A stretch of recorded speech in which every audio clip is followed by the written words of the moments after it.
This is my friend Emma. This bread is so easy, it's so awesome. And you called it easy, why awesome go to the bread? shops? Just make your own.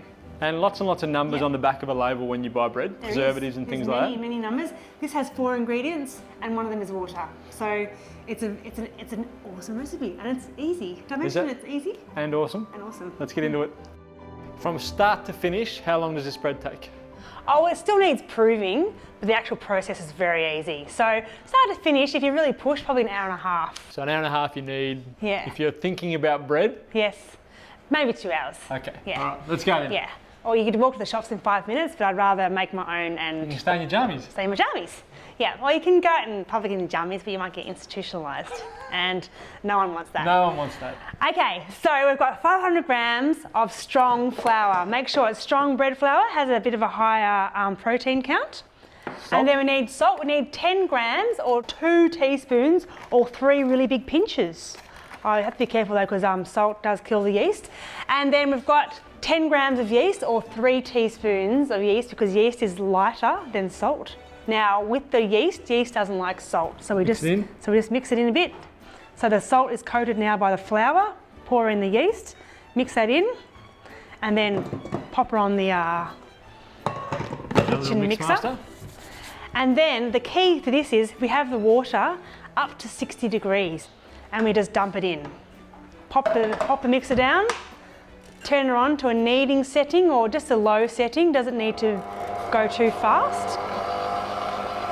And then you just go to bed. If you don't have a mix master, a planetary mixer, you can do it on the bench. Just do it with your hands, put it together. And I do actually like to finish it off with my hands. Yep. Because you get that nice touch, and you understand the flour, because flour has seasons too, and sometimes flour needs a bit more water, or a bit less flour, or a bit more flour. So we're going to knead that in there for how long? Until it forms a nice dough. So you can see it's kind of forming now. I see now how the dough has come off the side of the bowl. It's still a bit stuck on the bottom, but it's quite a wet dough, so it doesn't really matter that it's not a really dry lump.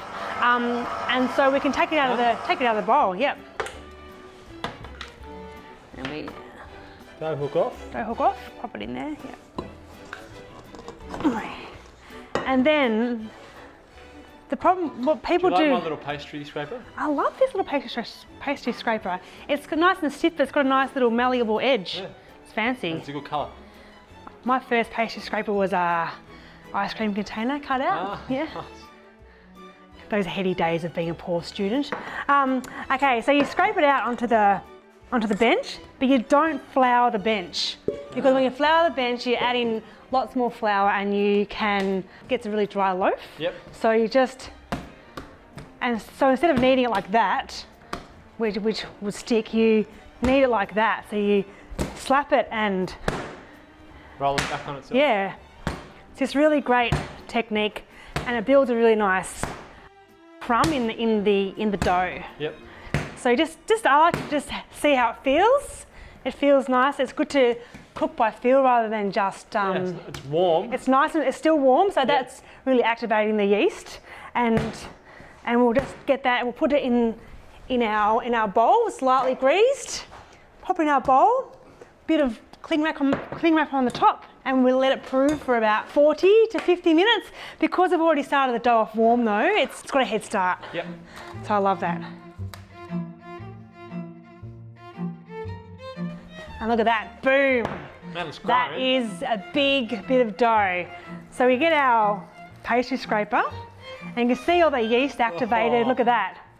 That is amazing, isn't it? It's like a big monster.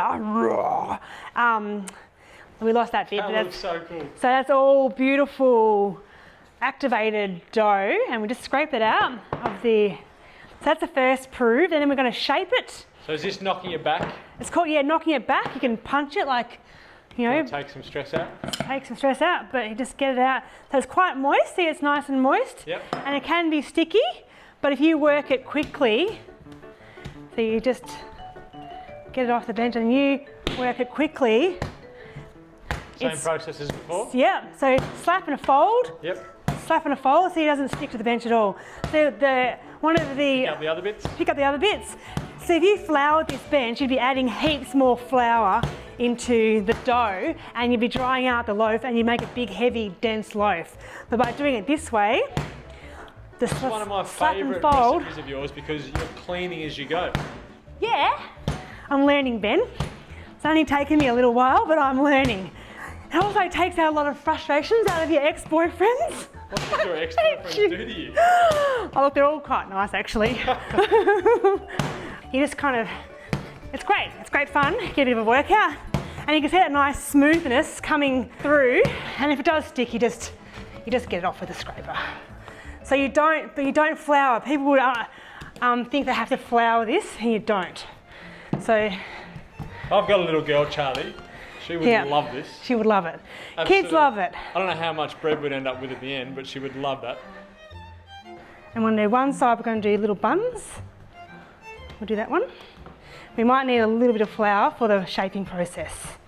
So let's get a little handful of flour, for the shaping, but not for the kneading.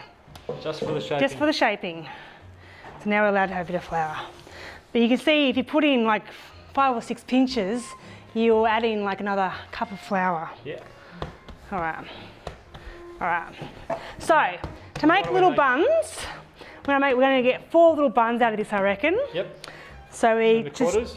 Into quarters. In half. And half. And half. Try and make them pretty equally. Now you do the same thing. You get a little.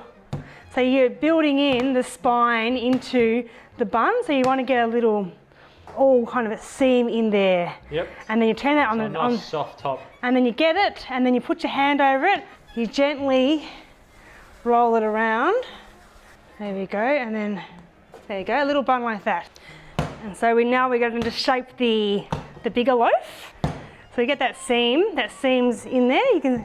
It's all in there, all that folding, and then you make it into a loaf shape, and then you put it on there.